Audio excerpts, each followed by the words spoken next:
안녕하세요. 나만의 개인 맞춤 법무사 김영용 법무사입니다. 이번 시간에는 최근에 상담 전화를 주셨던 분의 사례를 가지고 내가 개인회생을 진행하시다가 여러가지 사유로 이제 중간에 기각결정을 받으시는 경우들이 종종 계신 것 같아요. 이런 경우에 어떤 절차를 통해서 내가 진행하는 것이 향후 절차에 도움이 되는지 개인회생과 개인회생 기각결정과 항고 이 부분에 대해서 간단하게 설명을 드리겠습니다.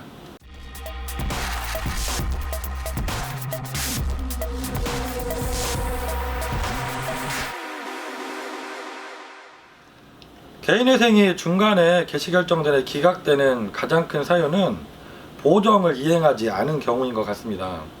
그 보정을 이행하지 않는 경우가 대다수의 경우는 당연히 개인회생 업무를 진행하시고 계신 법무사 사무실이든 변호사 사무실이든 업무를 정상적으로 하고 계실 테니까 보정이 나면 의뢰인에게 연락을 드리고 서류 준비를 요청을 하게 되는데, 의뢰인들께서 법원이 개인회생 절차에서 보정사항이 상당히 까다롭거든요. 특히 절차가 많이 복잡한 법원들은 그 보정서가 막 6장, 7장 이렇게까지 나오고 계시고 준비할 일들이 너무 많다 보니까 이 서류를 준비를 안 하시는 거예요. 못 하시는 거죠. 시간이 없고 준비도 어렵고 하시니까.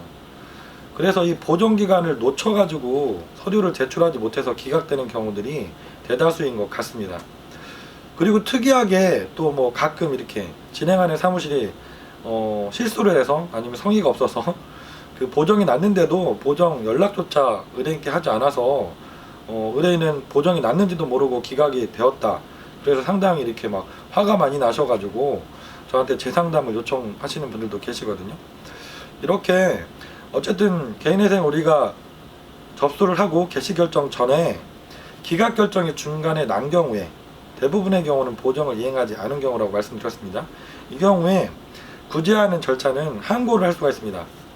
개시 기각결정이 나고 송달을 받으시고 나서 그 다음 날부터 일주일 안에 항고장을 제출하시면 법원에서 항고를 받아주십니다.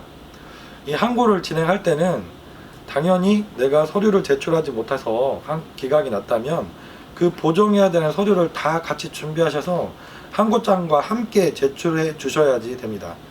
그래야지 법원에서는 항고를 기각결정을 냈던 그 판사님께서 본인께서 결정을 해서 그걸 제도의 고려라고 하는데요. 법률 용어로는 기각결정을 취소하시고 다시 개인회생 절차를 진행을 해주십니다.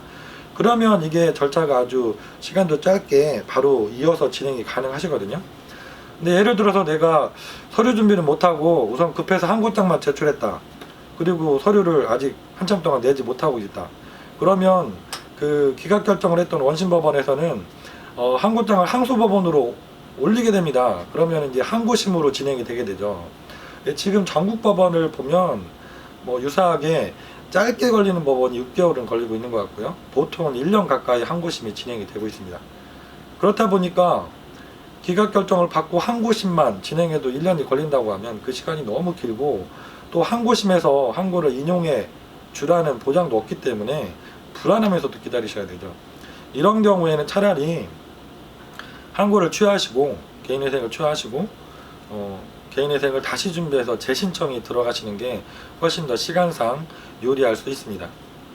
물론 재신청이 들어가면 금지명령이 안 날 수도 있고 보정상이 좀 더 복잡해질 수도 있는 면은 있지만 항고심으로 진행해서 6개월, 1년 이렇게 시간을 보내면서 기다리시는 것보다는 재신청 절차를 밟는 것이 훨씬 더 유리하다는 생각이 듭니다. 오늘은 제가 최근에 문의 전화가 여러 건이 오셔서 동영상을 통해서 이렇게 설명을 드리게 되었는데요. 내가 개인회생을 진행을 하다가 여러 가지 사정으로 기각결정을 받으신 경우에 항고를 진행하시는 것이 좋은지 아니면 재신청으로 진행하시는 게 좋은지 제가 좀 구체적으로 말씀을 드려봤습니다.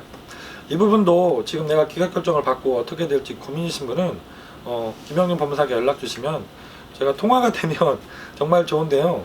상담 전화가 너무 많이 오시니까 제가 상담이 안 하고 쉬고 있는 동안에 전화가 오시는 분들은 바로바로 연락을 받거든요. 근데 제가 상담 중에 전화 통화를 하고 있거나 아니면 사무실에 방문하신 분 손님과 상담을 하고 있는 중에 전화를 주시면 직원에게 메모를 남기게 되시고, 그 남긴 메모들이 워낙 많다 보니까 제가 전화를 드리는데 시간이 많이 걸리고 또 실제로 놓치고 못 드리는 분들도 생기고 계세요. 그래서 많이 불편해들 하시는데, 그래도 제가 최대한 제가 직접 상담 전화를 모두 받고 직접 상담을 하다 보니까 발생하고 있는 문제입니다. 저희 직원들도 물론 상담을 다 충분히 할 수 있을 만큼 충분한 실무 경력을 갖고 있는 직원들이지만, 법률 상담이니까 정확해야 되고 책임질 수 있는 사람이 상담을 해야 된다는 원칙을 제가 갖고 있어서 제가 직원들은 상담을 하지 못하게 하고 제가 다 상담을 하려고 하고 있습니다. 그러다 보니까 시간이 늦어지는 경우들이 발생하는데요. 이 부분은 양해를 부탁드리고, 예, 전화를 주시면 제가 최대한 직접 상담을 해드리도록 노력을 하겠습니다. 김영룡 법무사였습니다. 감사합니다.